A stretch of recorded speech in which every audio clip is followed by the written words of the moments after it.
Tony nominations are out, and the show leading the way, A Gentleman's Guide to Love and Murder, has a lot of Connecticut connections, from the place that show made its debut to a young producer making his debut, making the jump from Branford to Broadway. Let's welcome in 21-year-old Greg Nobile. Greg, congratulations, first of all. Not a bad debut, huh?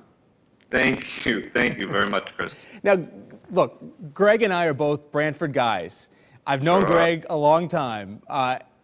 You're the kind of person who doesn't fail. I mean, you don't accept failure, and this is certainly one of those cases. Let's go back a little bit and talk about how you and this show became connected.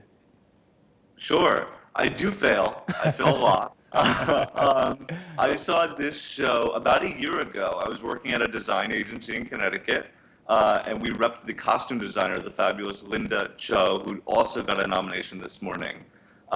And my boss bought me a ticket and said, "You have to see this show." Off I go to see the show. I was grinning from ear to ear. You saw the show at Hartford Stage, right? You saw the show right here in Connecticut. Yep, the first incarnation of the show before it went out to out west. And I said, "This is going to be the show. This is the one."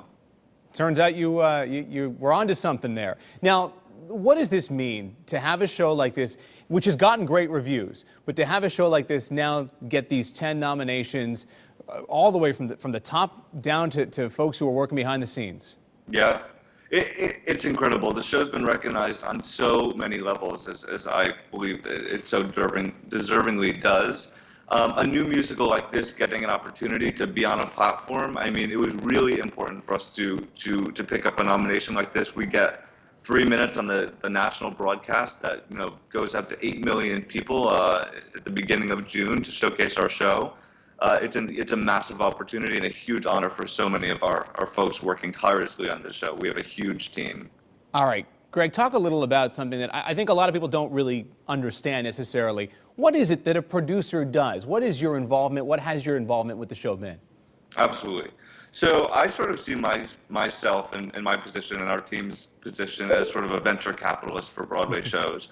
So we go out and we find properties that we think are viable commercial and artistic properties, and we sort of match our investor dollars with properties to make them happen on Broadway and off Broadway and across the country.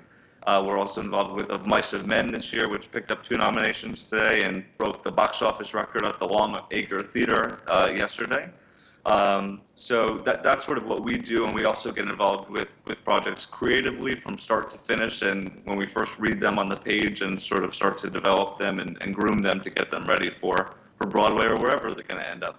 I know there's a lot of pride in our hometown of Branford. There should be pride throughout Connecticut. I mean, the director of this show is the Hartford Stage artistic director. This is really good for theater in this state, isn't it? It absolutely is, and Darko is in his inaugural season at Hartford Stage, and this is quite a way to debut your season. He is an incredible person, an incredible director, and this is very, very exciting for Connecticut Theatre. The Long Wharf brought in Satchmo at the Waldorf, which is playing off Broadway right now, general managed by and executive produced by the same office that's doing Gentleman's Guide. So it's a really exciting time for Connecticut Theatre and really exciting for Darko's Broadway debut. Be honest. At some point, I mean, you're 21 years old. Have you pinched yourself and said, "Is this really happening?"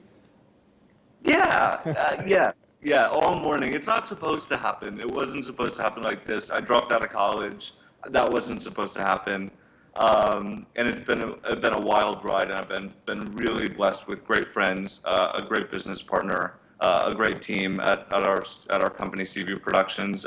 But we're back to work. We have our staff is around the table this morning. We got 10 projects that we're considering for next season, and it's time to keep going. Yeah, see, that's how it works. That's why you are able to have the success, even if there are a few failures in there, because you just got to keep working, right?